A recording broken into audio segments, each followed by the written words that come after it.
ngayong hapon po ay tayo po dadako sa salita ng Panginoon. Let's pray.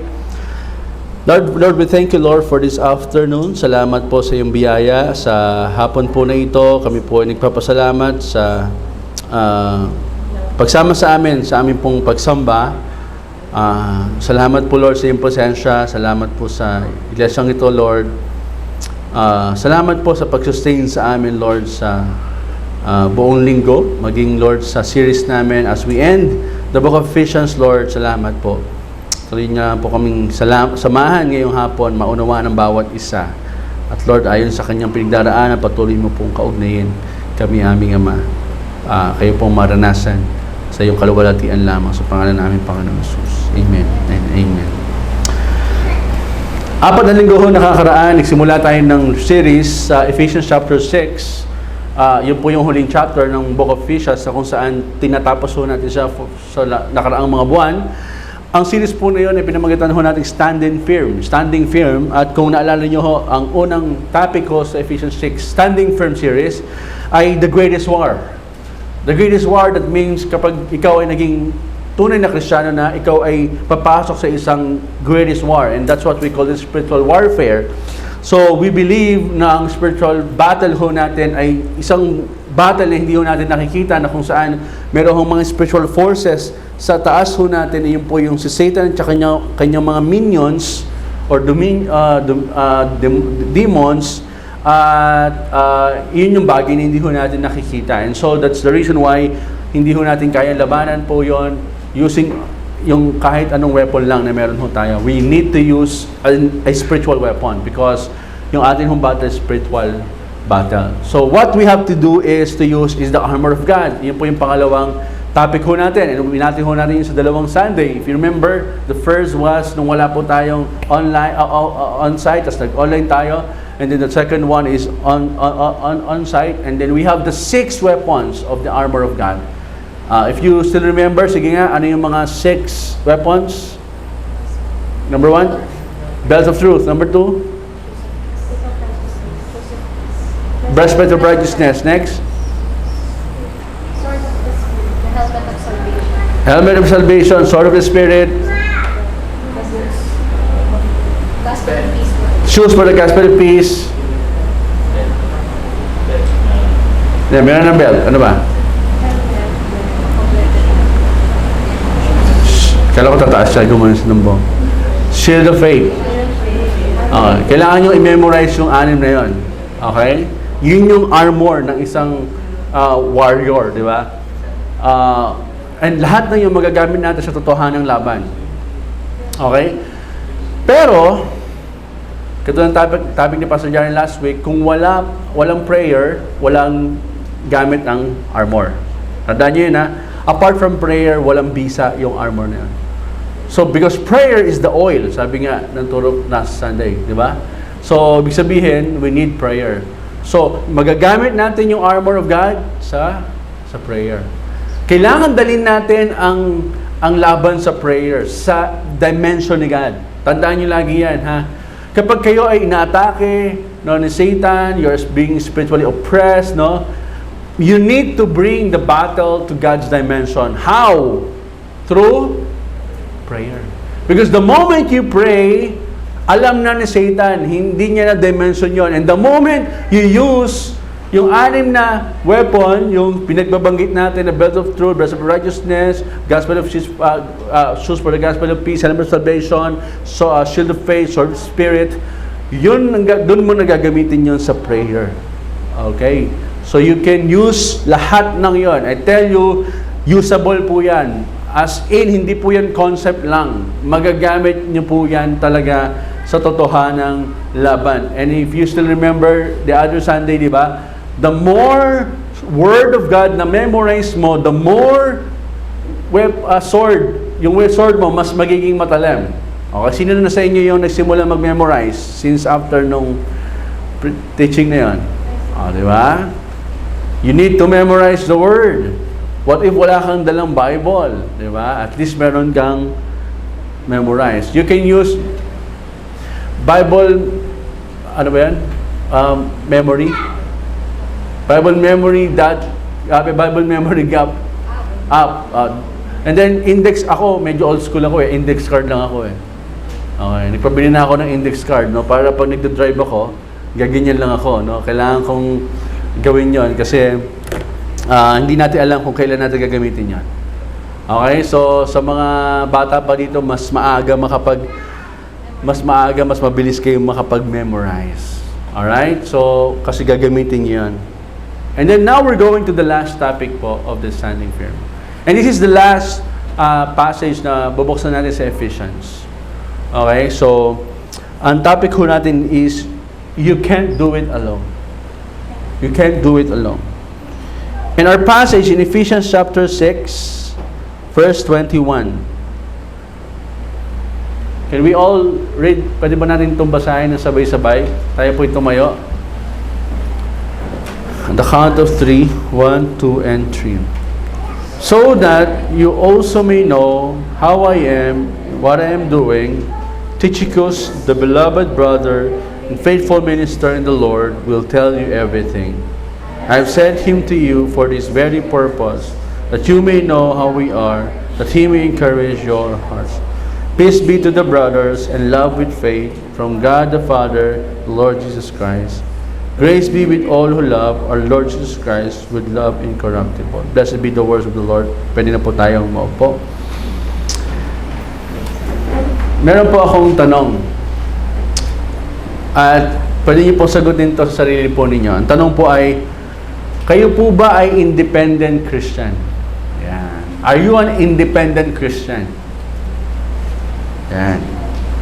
So the word is, underline the word independent. Okay.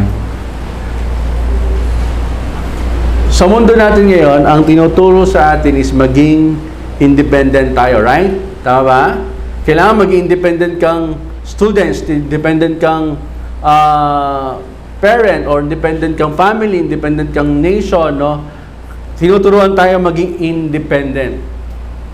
Okay, but the Bible teaches us, tinuturo ng Bible sa atin yung opposite. Ang tinuturo ng Bible is interdependence. Ang interdependence, mga kapatid, ito po yung pag-aasa sa tulong ng bawat isa. Okay? Ang independent ay hindi mo kailangan ng iba. Nakuha niyo yung pagkakaiba? So dahil sa church, ang setting po natin ay community. Kaya nga City Church community. Okay? Dahil tayo po ay meron po tayong nagbabind sa atin. Okay? Ano po yung nagbabind sa atin?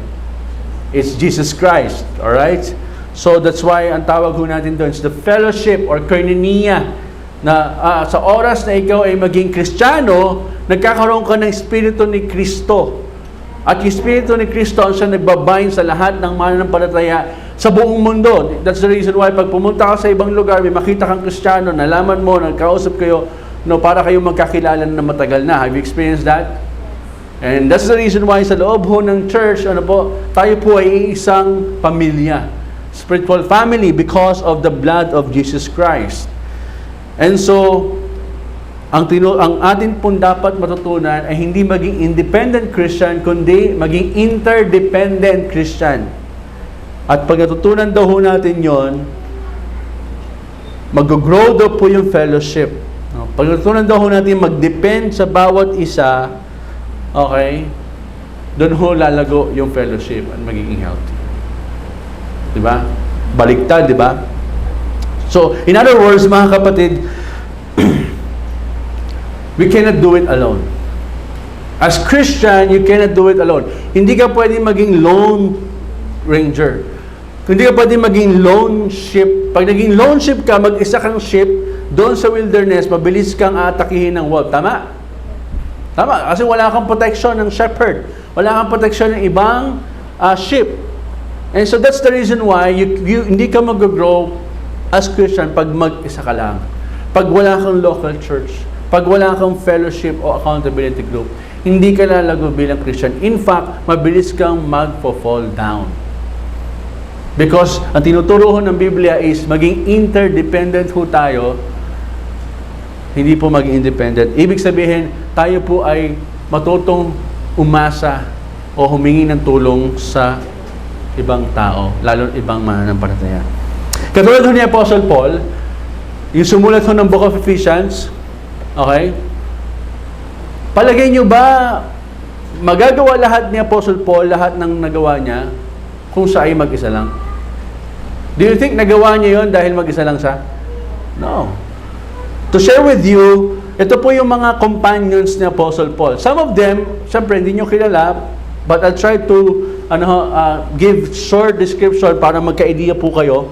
Si Aristarchus of Thessalonica, hindi ko rin po yan ganong napag-aralan, but the next one, si Barnabas, familiar ho yan sa akin dahil siya po yung kasama ho ni Paul sa unang missionary journey. In fact, si Barnabas ang nagpakilala po sa kanya sa mga ibang apostles sa Jerusalem. Noong unang salta niya po sa Jerusalem as Christian na.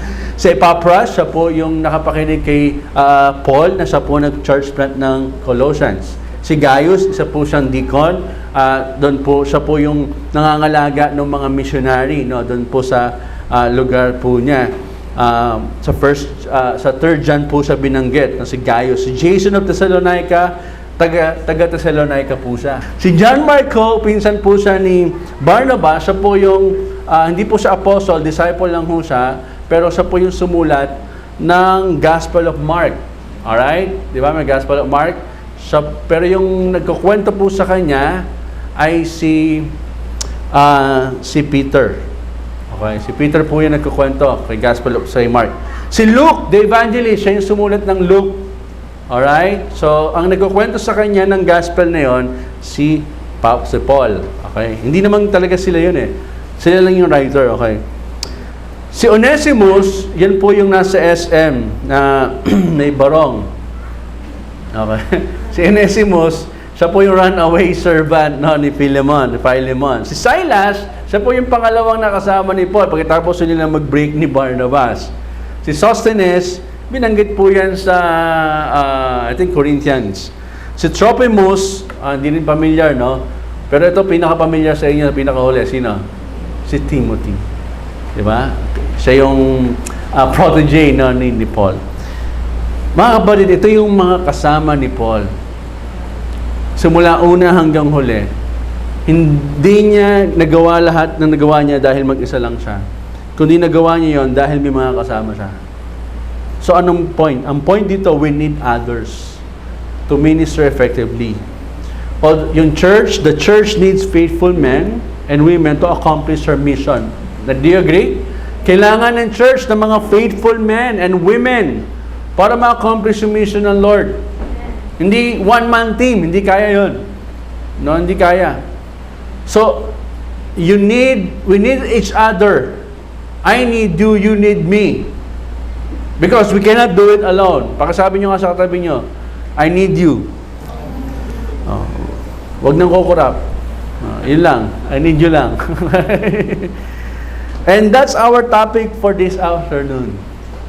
Sa ating pagtatapos sa Book of Ephesians, tuturuan tayo ni Apostle Paul, no? Titingnan natin yung tatlong characteristics ni Apostle Paul na magpapakita sa atin, no, ng kanyang humanity, ng kanyang honesty, at ng kanyang humility. And sa huli, sana po ay matutunan nating magaya yung tatlo na ito kay Apostle Paul so that tayo po ay magawa po natin yung mission ng Panginoon sa atin. So let's go to the first point. So tayo sa unang puntos. Paul's humanity, verse 21. So that you also may know how I am and what I am doing. Back in verse 18, naalala nyo last Sunday, tinuro ni Pastor Jaren yung time na si Paul, sa part ng verse 18, tinuturuan niya yung Ephesians na manalangin all times. In the Spirit, you remember that? With all prayer and supplication, and to keep alert, with all perseverance, making supplication for all the saints. And look at verse 19. Sabi niya, and also for me, that words may be given to me, in opening my mouth, boldly to proclaim the mystery of the gospel, for which I am an ambassador in chains. So dito natin nalaman na Paul was in prison. Nakulong siya. Nung sinulat niya to dahil sinabi niya sa verse 20, that I may declare it boldly twice. Sinabi ni Paul dito that I may declare the gospel boldly as I ought to speak. Pray for me as well. Diba? Pray for me. That's Apostle Paul. And then, that's Apostle Paul na praying, pag-pray niyo lahat ng saints, pero pag-pray niyo rin ako, sabi niya, na magawa kong iproklama yung ebanghelyo boldly. Hello, Apostle Paul na yan, ha? Sino pa si Apostle Paul? The great apostle. Siya yung sumulat ng 2/3 of the New Testaments. Siya yung nakarating sa third heaven. Siya yung vessel sa Gentiles sa atin. Kaya umabot yung ebanghelyo sa atin. And then here we see Apostle Paul na nag-aas ng prayer sa mga Ephesians believers, na common believers. The great Apostle Paul na nag-aas ng prayer sa common believers. Nakikita niyo yun? Can you see that? Nakita niyo yung humanity ni Paul po dito? That even though he's a great apostle, mga kapatid, he's still human. Remember yung kanyang thorn in the flesh in 2 Corinthians 12? No, there's a thorn in the flesh na hindi matanggal-tanggal ng Lord sa kanya. Ang dami niya napagaling, di ba? Eh, bakit hindi niya mapaalis yun? Remember yung kanyang struggle na gusto niyang bumait pero hindi niya magawa? Yung bagay na gusto niya gawin, hindi niya magawa. Yung ayaw niya, nagagawa niya. That's Apostle Paul. He's still human. Remember, paano niya dinefend yung sarili niya sa mga Corinthians because binamaliit ng mga Corinthians yung kanyang apostleship na kinu-question kung legit siyang apostle dahil hindi naman niya nakita si Jesus Christ. That's why kinakailangan niya i-defend yung sarili niya in 1 Corinthians 1:1. Sabi niya, Paul, called by the will of God to be an apostle of Jesus Christ. And then binabasa ko last night yung continuation ho yun. Grabe ho yung emosyon na meron ho si Apostle Paul. As a human, nasasaktan din ho siya. Yes, Apostle Paul po is still human. At ganun din ho tayo. Diba? We need others. Kailangan ho natin na magpe-pray sa atin. We need others na may concern para sa atin. Do you agree? Niniwala ko kayo? Sino ho dito yung you think you need prayers? Oh, di ba? Di ba? Kahit yung Santo Papa, kailangan niya ng prayer. Kahit yung mga pastor, kailangan din nila ng prayer. Why? Because Apostle Paul needs prayers. Look at how Apostle Paul mentioned this. Sabi niya, so that you may also know how I am and what I am doing. So that's the reason bakit niya pinadala sa Tychicus. Mamaya papakilala ko sa inyo si Tychicus. Tignan natin sa Legacy Standard Bible, yung verse 21, sabi dito ni Paul, that you also may know about all my affairs and how I am doing. So, yung what I am doing, tinranslate po dito na my affairs. Okay? Yung mga affairs ho ni Paul sa loob ng kulungan. Sa NASB version po, so that you may also know about my circumstances as to what I am doing.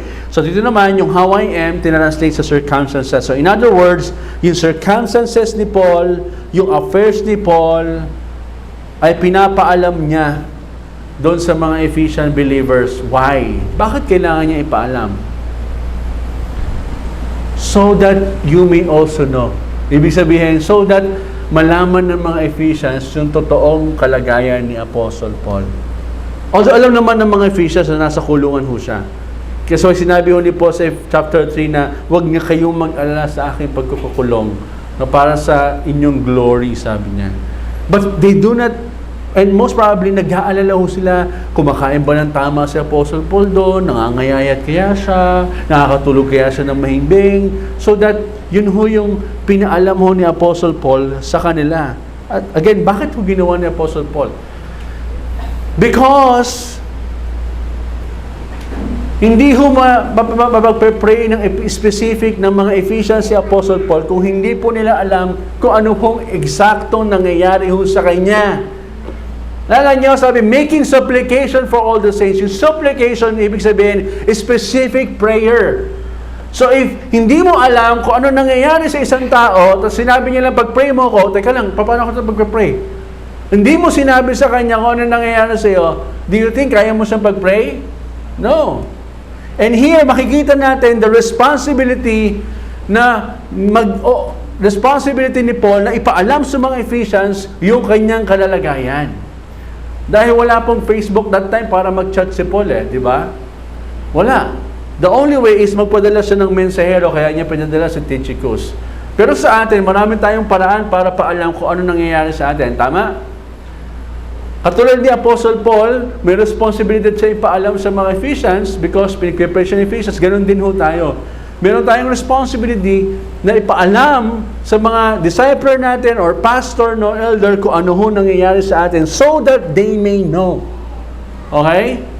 So that they may know and so that they may pray for us. Para mapag-pray niya nila kayo specifically. Okay, question. Sino sa inyo, question, kapag tinanong kayo ng kumusta na, ano sinasagot nyo? Sino mga 1 milyon mahigit na ginamit yung sabi, okay lang. kahit tipong maghihiwalay na sila, okay lang, okay pa rin no? Okay lang, kumusta, okay lang. Parang instinct na yun, di ba? Pagka tinanong tayo, instinct na yun, okay lang. Okay. So, here's the thing. Pag may ang nagtanong sa inyo, alam niyo may care sa inyo. Okay. Huwag lang okay lang sasagot ninyo. Okay. Be honest. Lalo kung may nangyayari sa inyong hindi maganda, di ba? Kaya next time, pag tinanong kayo okay lang, tapos tumagot kayo ng okay lang, kasi pag tinanong kayo okay lang, tatanungin ko ulit kayo sa susunod. Kumusta kaluluwa mo? Paisip ko ngayon, kumusta nga ba kaluluwa ko? Parang, kailan ko ba kinumusta yung kaluluwa ko? Okay lang ba talaga? Di ba? So, yun yung mas malalim mo na tanungan, di ba?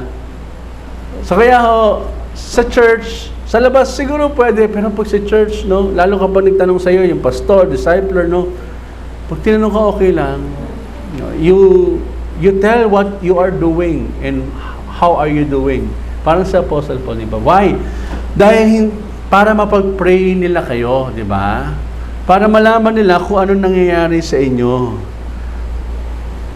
Naniniwala ba kayo na kailangan nyo ng ibang tao sa buhay nyo, buhay Kristiyano nyo? Can I see your hands? Yes. So that's why you have to open up what is happening to you, kung ano nangyayari sa'yo. So that specific ang prayer nila, di ba? Mahirap naman siguro pag-pray. Pag sinabi ni Brother Nathan, Pastor, pag-pray niyo po ako. Ano kaya pag-pray ko kay Brother Nathan? Yung buhok niya kaya? O yung yung masters niya? Di ba? Di ko alam So, specific, parang si Apostle Paul. Because why? Because we're human.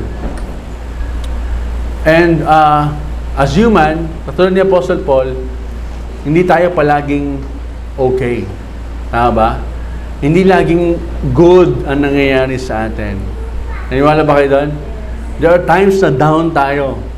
Okay? And so, we need to let others know. At sabi ko nga ngayon, marami ng ways para mapaalam yung sitwasyon natin. Nandiyan yung chat. Di ba? Mabilis lang mag-chat. Okay? So, ako, from time to time, nag-chat ako ng mga membro pag nasa free time ako, although hindi ko kayang i-chat lahat ng membro ho ng City Church. But I'm so thankful because may mga ibang membro ho tayo na kung sana lang ho mag-chat or matatawag. Pastor, pag-pray niyo po ako, ganito nangyayari sa akin. I'm so thankful ho sa mga they let me know kung ano ho nangyayari sa kanila. And by the way, pag pinaalam niyo ho nangyayari sa inyo, sana sa simula pa lang. Kasi wag sana yung malala na. Okay, pag malala na, baka mahirap na. I mean, yung alam niyo na nagsisimula pa lang or like for example, sa spiritual battle, pagka time na hindi nyo kaya mag-pray, di ba? Sabi natin, prayer is the oil. Pag walang prayer, walang bisa yung armor. What if hindi mo kaya mag-pray? You ask somebody to pray for you. Brother, sister, pwede mo ba akong pag-pray? Di ba? So, yun po yung gamit ho, because you cannot do it alone. We cannot stand. Hindi natin kayang tumayo ho sa buhay, sa laban ho natin ng mag-isa. Dahil hindi ho tayo palaging malakas. May mga pagkakataon, mahina po tayo, and that's the time na kailangan ho natin ng ibang kasama ho natin para palakasin tayo. Amen? Amen. And then that's the first one, Paul's humanity. Let's look at the second one, Paul's honesty. Tychicus, the beloved brother, so that's the reason why, so that you may know, sabi niya, di ba?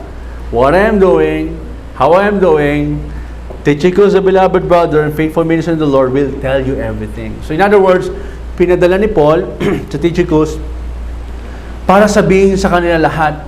So it could be, pwedeng ganito, pwedeng para ipaliwanag o kung may question sila dun sa Ephesians sa turo ni Paul. By the way, yung Ephesians po, sinulat ho ni Apostle Paul kasabay ng Colossians saka Philemon.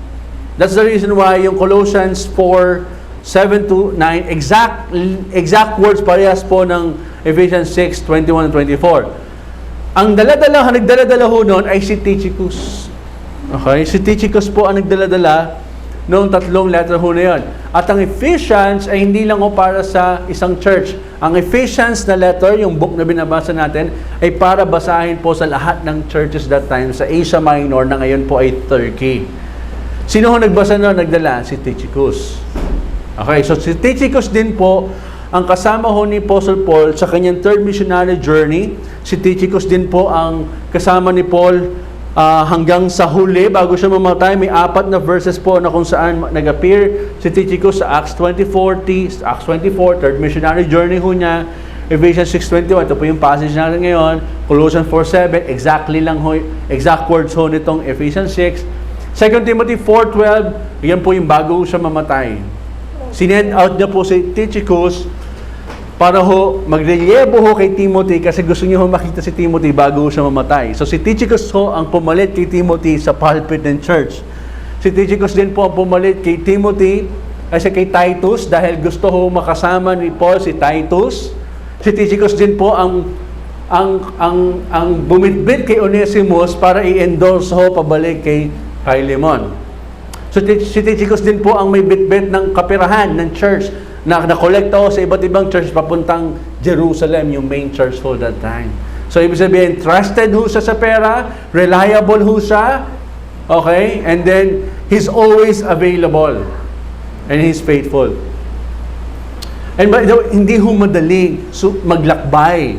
No? By foot ho sila ha. Wala hong kotse that time. Okay? So pag nagmi-missionary ho sila, kailangan nyo maintindihan na naglalakad lang ho sila. At sa paglalakad ho, hindi ho madali dahil meron ho mga tumutugis sa kanila. Okay? Dahil alam na ho na sila po ay nagpapakalat ho ng ibang katuruan na panahon po na yun ay kulto ang dating ho para sa mga Romans. And imagine nyo ho, meron pong asawa ho si Tychicus. Pero hinuwanan nyo ho yun, may kaibigan ho siya para lang para sumama ho kay Apostle Paul para makatulong ho sa gawain sa Panginoon. And yet, hindi ho natin siya kilala. Sino nakakilala sa inyo before kay Tychicus? Nobody knows this guy. He's just an ordinary Christian. He's the delivery man. He's the mailman, sabi nga. And yet, siya ho yung inasahan ho ni Apostle Paul para ho magawa ni Apostle Paul pa rin yung kanyang dapat gawin habang siya po ay nasa kulungan. He's not just an ordinary delivery or mailman. Alam niyo kung bakit? Because he knows the gospel and he can preach the gospel anytime ho na kailangan. Wala ho tayong makikitang tayo na nagreklamo siya. In fact, napaka-limited lang ho yung account na makikita ho natin si Tychicus. Mas kilala ho natin si Timothy, di ba? And yet, grabe ho yung contribution nitong mama ho na to for the gospel. Hindi po niya alam na masusulat siya sa Bible. Tama? Hindi niya alam ho yun. And now, we're talking about Tychicus. Isang ordinaryong Kristiyano na ginawa lang yung dapat niyang gawin ayon sa pangailangan ng Ebanghelyo. Hanggang sa po ay naging kagamit-gamit to hanggang sa huli. In fact, hanggang sa huli bago mamatay si Apostle Paul, kasama niya si Tychicus. Sabi, no? This guy, dinescribe ni Paul na tatlong dito sa Ephesians 2, may pangatlo sa Colossians. The first description sa kanya is the beloved brother. The beloved brother. The beloved.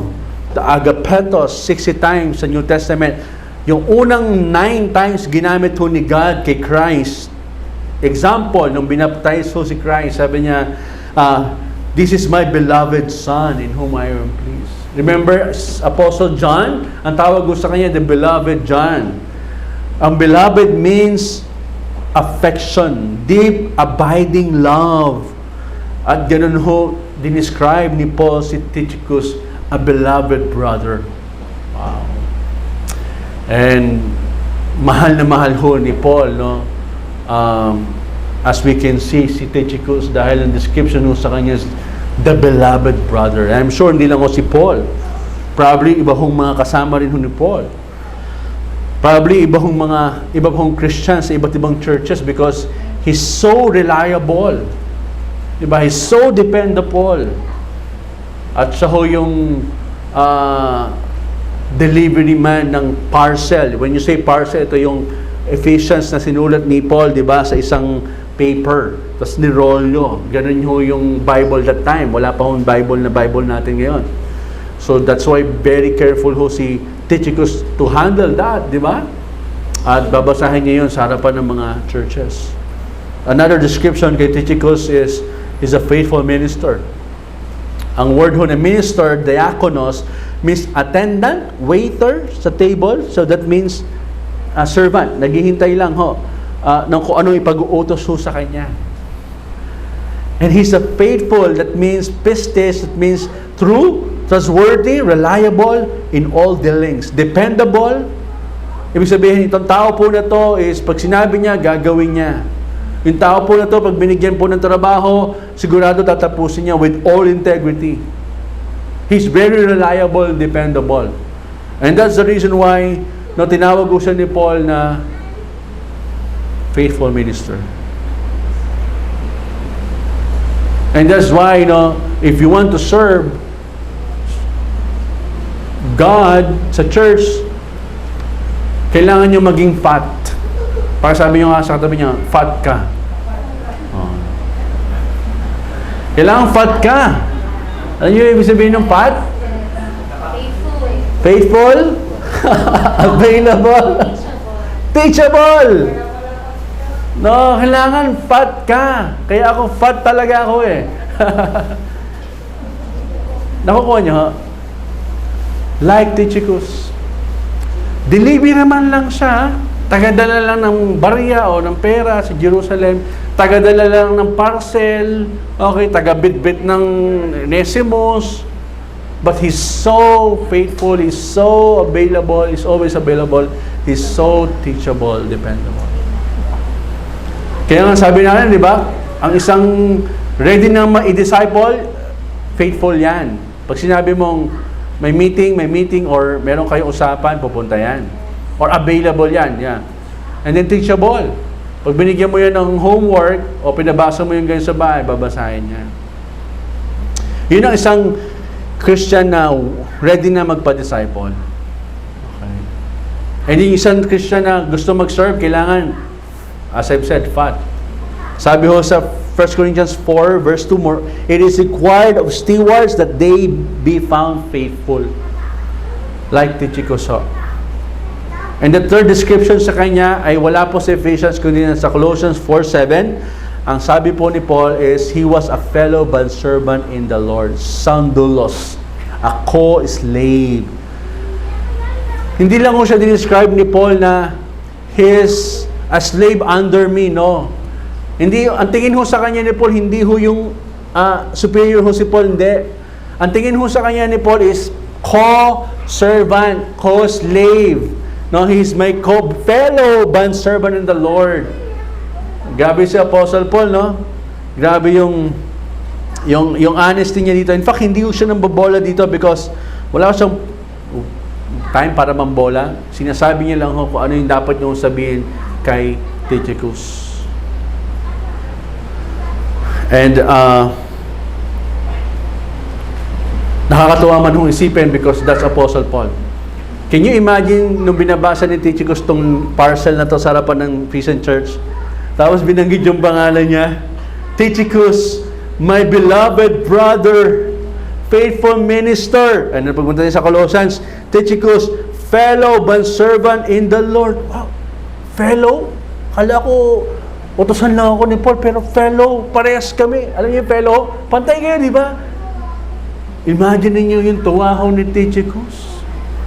Tinawag ko siyang faithful minister ni Paul. Parang ano, good and faithful servant na ni Lord yun, di ba? Tinawag ko siyang beloved brother ni Apostle Paul, di ba? And he's just ordinary. But he's faithful. He's reliable, dependable. What if kung si Apostle Paul po i-describe yung walk po ninyo, or si Lord i-describe yung walk po ninyo, paano kaya kayo i-describe ni Lord? Sinabi niya, Aryan, paano kaya i-describe ni Lord yung atin hong Christian walk? Di ba? O huwag na lang ako, si Lord na lang, di ba? Dahil si Lord nakakita ng talagang walk natin. Paano kaya i-describe ni Lord yung walk natin? Pag nabasa mo kaya yan, matutuwa ka kaya? O yuyuko ka? Kaya tuwan-tuwa po ako dito tuwan-tuwa po kay Tychicus. Kagabi ho. Sabi ko kami, grabe naman tong tao na to, sabi ko. Sobrang simple lang niya, ordinaryo, wala siyang posisyon, wala siyang impluwensya katulad ni Paul na may mga followers. Wala siyang nasulat na libro, di ba? Wala siyang title, wala. Hindi nga natin siya kilala eh. And yet, yung contribution niya for the gospel, and yet, yung ginagawa niya, wala siyang ibang gustong gawin kundi makatulong lang kay Paul sa kung anong paraan na kaya niya. And just imagine, Tychicus, lagi ko siya nasa tabi ng selda, pupunta kay Paul, Paul, anong pagagawa mo? Anong pagagawa mo? Anong pagagawa mo? Kaya ako sa church, it doesn't matter kung anong ginagawa ninyo. Hindi mo kailangan ng limelight, ng spotlight dito. Hindi mo kailangan ng spotlight para mag-serve. Hindi mo kailangan ng position para mag-serve. Hindi mo kailangan ng influence para mag-serve. Kahit anong ginagawa mo para sa Panginoon, pantay-pantay tayo sa mata ng Panginoon. Kailangan mo lang gawin siya faithfully. Kailangan mo maging reliable. Don't abandon your post for God. Because God is the one who will judge you. Because you are serving Him. Not me, not serving first and foremost the Lord. And so, I hope maging encouragement po sa atin sa Tychicus. Na kahit sa simple hong paraan na kaya ho ninyo to try to serve the Lord. Amen ho ba doon? Wala lang ho si Brother JD. Kanina ho nag-testimony ho siya. Pinag-testify ko siya, si Brother JD ho, kapatiran natin sa Olonga po. Siya po ay galing Manila. Nakasama ho natin for almost 2 years. Nakakatuwa ho siya kasi ang ministry niya ho is maglinis ng CR. Ang una niya ho pinili maglinis ng CR. So sabi ko, okay, sige. So, nire-report lang ho sa akin na gano'n ka nilinis ng CR kasi OC po siya, so malinis ng CR. And then, malinis po lagi yung church, so nilinis po Saturday. Tapos, kahit meron po tayong event sa labas, no, nagmamap pa rin siya. Considering meron siyang baby na maliit. Okay? Pero hindi siya nag-falter doon. Tuloy pa rin siya. And so, pinag-testify ko siya kanina. Because some of the brothers ho, ina-encourage din sa kanya. And because of that, may mga iba na rin ho na nagpresenta maglinis. So, mga 4. Kaya kwento niyo ko kanina, pagdating niya kahapon, Saturday, wala na daw ho siyang gagawin. Malinis na. At sinasabi ko na ibang kapatiran, ang gusto rin ho nilang ministry, maglinis sa CR. Binigyan niya ng dignidad. Okay, isang ministry na walang gustong kumuha. Diba? Nakakatuwa lang kasi doon siya nagkakaroon ng influence sa iba by being faithful dun sa small things na yun. So kahit ano ho yan, kahit ano hong ginagawa ninyo sa Panginoon, malaki ho yan sa mata ng Panginoon pag faithfully mo ginawa and with whole heart. Amen? Do you agree? Amen.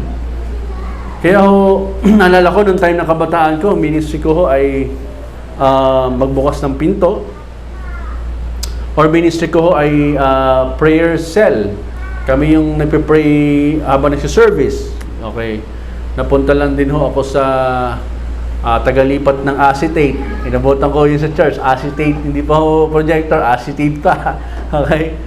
Tapos, habang nag-acetate ako, nakita ko walang backup singer yung kumakanta. Sakit na sakit yung lalamunan niya. So, nag-backup singer ako. Natanggap naman po ako as backup dancer. So, pwede na rin. At least backup, di ba? Pero halos lahat po ng ministry na ikutan ko. Saka gusto ko po mag-serve sa Lord, no? Hanggang sa, ito na lang, sinuha na lang po ako ng pastor namin kasi magtuturo na po ako sa youth. Pero lahat po yun, naikutan ko po. And so, kung kayo po matagal na kasama namin sa church for a year or nag-membership na ho kayo, you like to serve, wala pa kayong ministry, hanap lang kayo ng po pwede yung ministry ho dito. In fact, tomorrow, sabi ko nga, meron tayong general cleaning.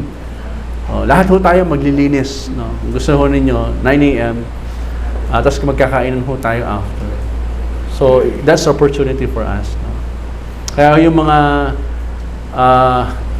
ibang nagsiserve sa atin na hindi nakikita sa harapan, tuloy nyo lang ho yung ministry ho ninyo because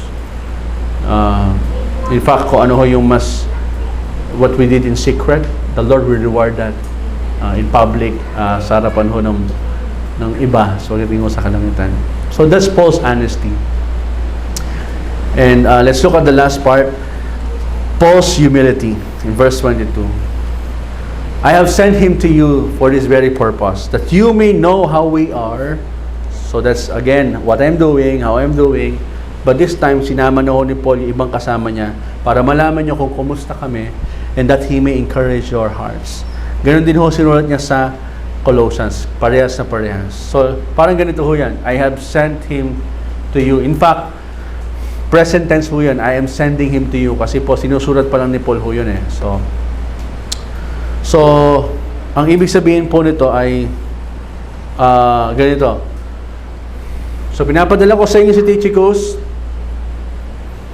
para malaman nyo kung kumusta kami at para ma-encourage yung hearts nyo.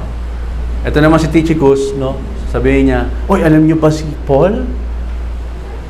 Nakakulong siya, pero habang nakakulong siya, yung mga Praetorian guards, no, nasisira niyo ng gospel by shifting. Lahat ng yon nasiran niya, kaya sila naging Christian. Hindi lang yon. Pati ibang mga nakakulong, nagaling sa iba't ibang bansa na prison, na imprison ng Rome, no? Nasiran din ni Paul. At naging Christian siya. At dahil nakakulong si Paul, wala silang choice kundi makinig. Nakakulong sila.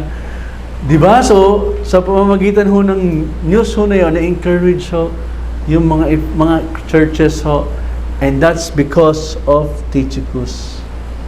Bakit ho makikita natin yung Paul's humility? Why? Because hindi na lang ho si Paul ang lumalabas na nag-encourage. Sinasabi ni Paul, I have sent him to you for this very purpose, that you may know how we are, and that he may encourage your hearts. Tychicus can encourage you, hindi lang ako. Okay?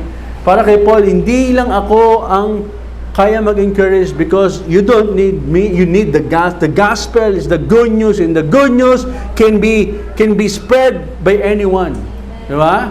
Tychicus can comfort your hearts through the gospel because he knows the gospel, he knows the good news. Hindi na lang si Paul, na kahit nakakulong si Paul, ay hindi nakakadena yung ebanghelyo. Sabi niya nga, dahil nagpapatuloy pa rin yung ebanghelyo. So that's Paul's humility. And indeed, mga kapatid, tayo hong lahat, pwede ho tayo maging Tychicus. Pwede ho tayo maka-encourage na ibang hearts, na ibang mananampalataya, maging ibang tao na hindi ho mananampalataya. Do you agree? By sharing the gospel to them, no? By delivering the good news to them, katulad ho ng ginawa ng Tychicus. Diba? You can encourage your friends. You can encourage your neighbors, yung kapitbahay nyo. Your classmates, diba? Your co-workers, you can encourage them. Especially at this point, na sobrang malumo na ho yung sitwasyon ho natin, no? It's getting worse. And they need hope. At saan ba nanggagaling yung totoong hope? Only in God. Kaya ako masaya ako, nandito ho yung mga bata na nagpunta ho dito dati pa, na mga 3 years ago, 4 years ago, bago pandemic, di ba? Ang liliit lang ho nila dati, ay ganun pala. Ang liliit lang ho nila dati. So ngayon ho, lalaki na ho nila, di ba? So I'm so thankful dahil bumalik ho sila. Dahil sa edad ho nila na yan, iyan po yung tamang edad na sila po ay magseryoso ho sa Panginoon. Dahil pag sila po ay lalo pa hong hindi nakakilala, pag lumaon, marami na ho silang sugat na anihin bago pa ho sila magtino sa Lord. And so, pwede ho tayong gamitin lahat ng Lord to encourage others, di ba? Kaya ho, alalahanin ho natin yung buhay ni Tychicus. Check ho natin sarili natin, Lord, paano ba ako makakapag-encourage sa iba na? I'd like to end with this, no? May dalawang klase daw ng tao sa church. Una, yung isang tao na to, pumasok ho siya, tapos ang sabi niya, here I am, church, meet my needs. Yung tao na yun, pumasok sa church, may kailangan ako, help me. Okay. So nakafocus ho siya sa need niya. Yung mga tao po na to, most of the time, sila po yung umaalis din sa church na yun, disappointed. Dahil hindi ho na-meet yung need nila. At pupunta ko sila sa ibang church para ma-meet po yung need nila, pero akala nila ma-meet, hindi rin pala, so aalis din ho. Because no church is perfect. No church can meet all your needs. Hindi ho ganun yung design ng Lord's Church. The second type of person is this.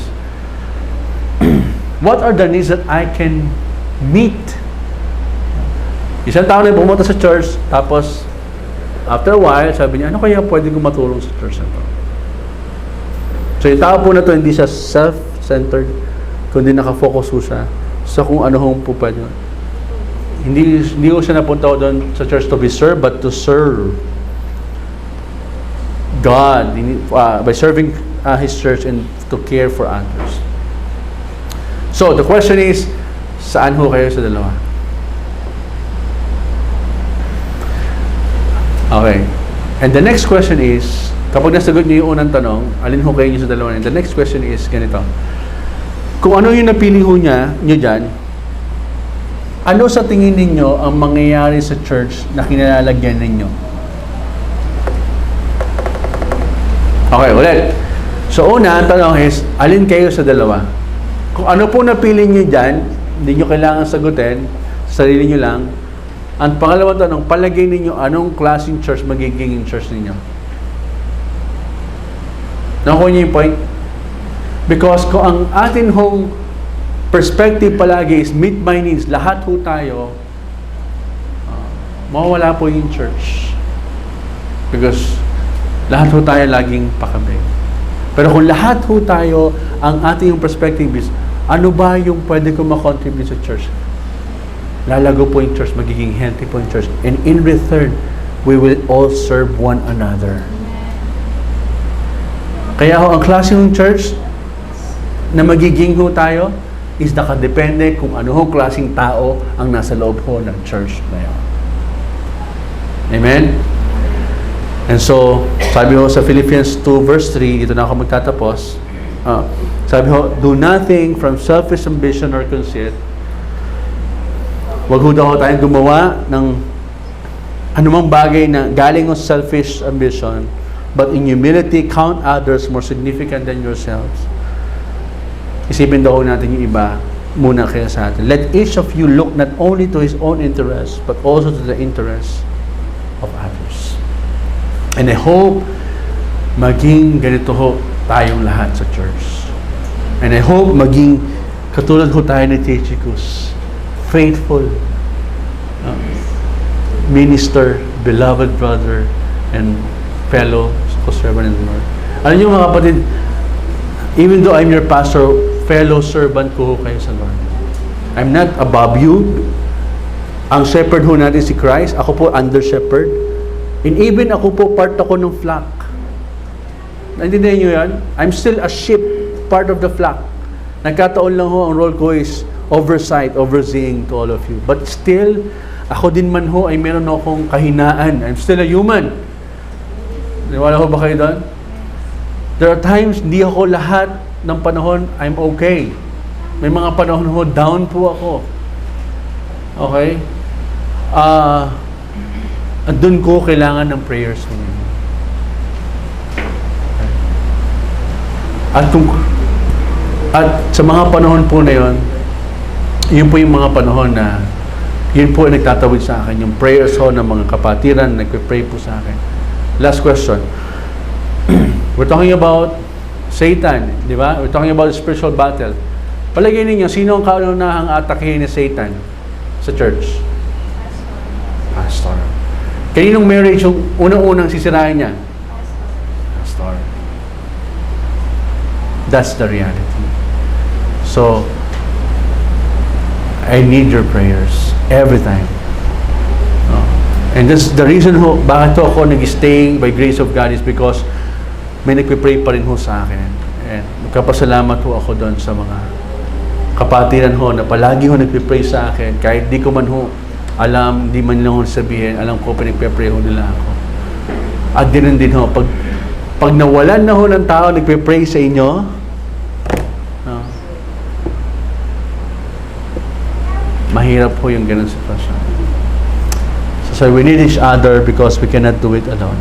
Last na lang, sabi ho dito sa verse 1 nito, sa pinakahuling verse, peace be to the brothers in love with faith, from God the Father and the Lord Jesus Christ. Grace be with all who love our Lord Jesus Christ with love incorruptible. Peace, faith, grace, and love. 3 times binanggit ho yung love. Love with faith, love incorruptible, and then those who love the Lord Jesus Christ. Ibig sabihin ho, pag ginawa ho natin to, na tayo po nagtulungan, we will become a loving church. We will become a faithful church. At doon ho natin ma-accomplish yung ating home mission sa Panginoon. Amen? So, pag-pray niyo po yung partner ninyo kung di pa kayo nag-pray, okay? Lord, we thank you, Lord, for this afternoon. Salamat po sa paalala that we need each other's, Lord. Hindi ho namin kaya mag-isa sa buhay Kristiyano, Lord. Sa lakarin namin. Dahil may mga panahon kami po ay nanghihina. Maging ang pananalangin, hindi ho namin magawa. Lord, sa panahon na yon, kailangan po namin ng ibang kapatiran. Na pinagkaloob nyo sa iglesyang ito, Lord. Wala po sa amin exempted, Lord, aming Ama. And so we need each other's, Lord. We thank you for the life of Tychicus. Thank you, Lord, for his life. Na nagtuturo sa amin, Lord, na maging faithful kami sa kahit ganong kaliit, Panginoon, na ginagawa namin sa inyo. Kahit sino ho sa amin, simpleng ordinaryong Kristiyano, pwede ho maka-contribute na significant sa kaharian po ninyo kung ito po'y gagawin namin ng faithful para sa inyo, aming Ama. Salamat po, Panginoon. Turuan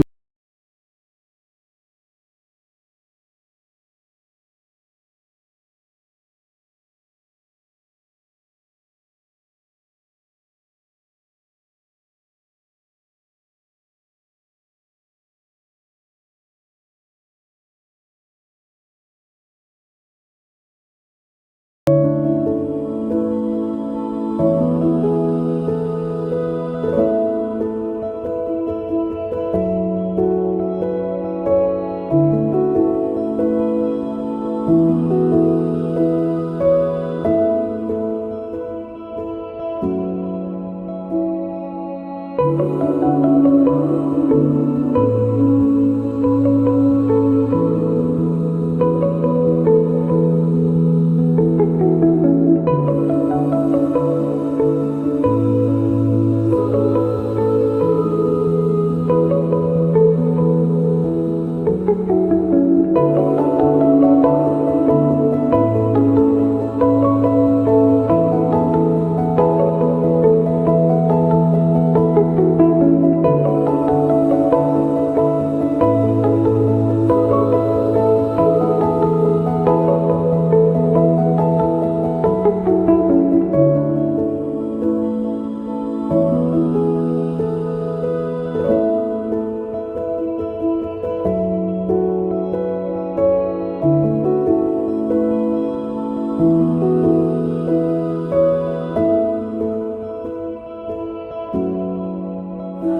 you.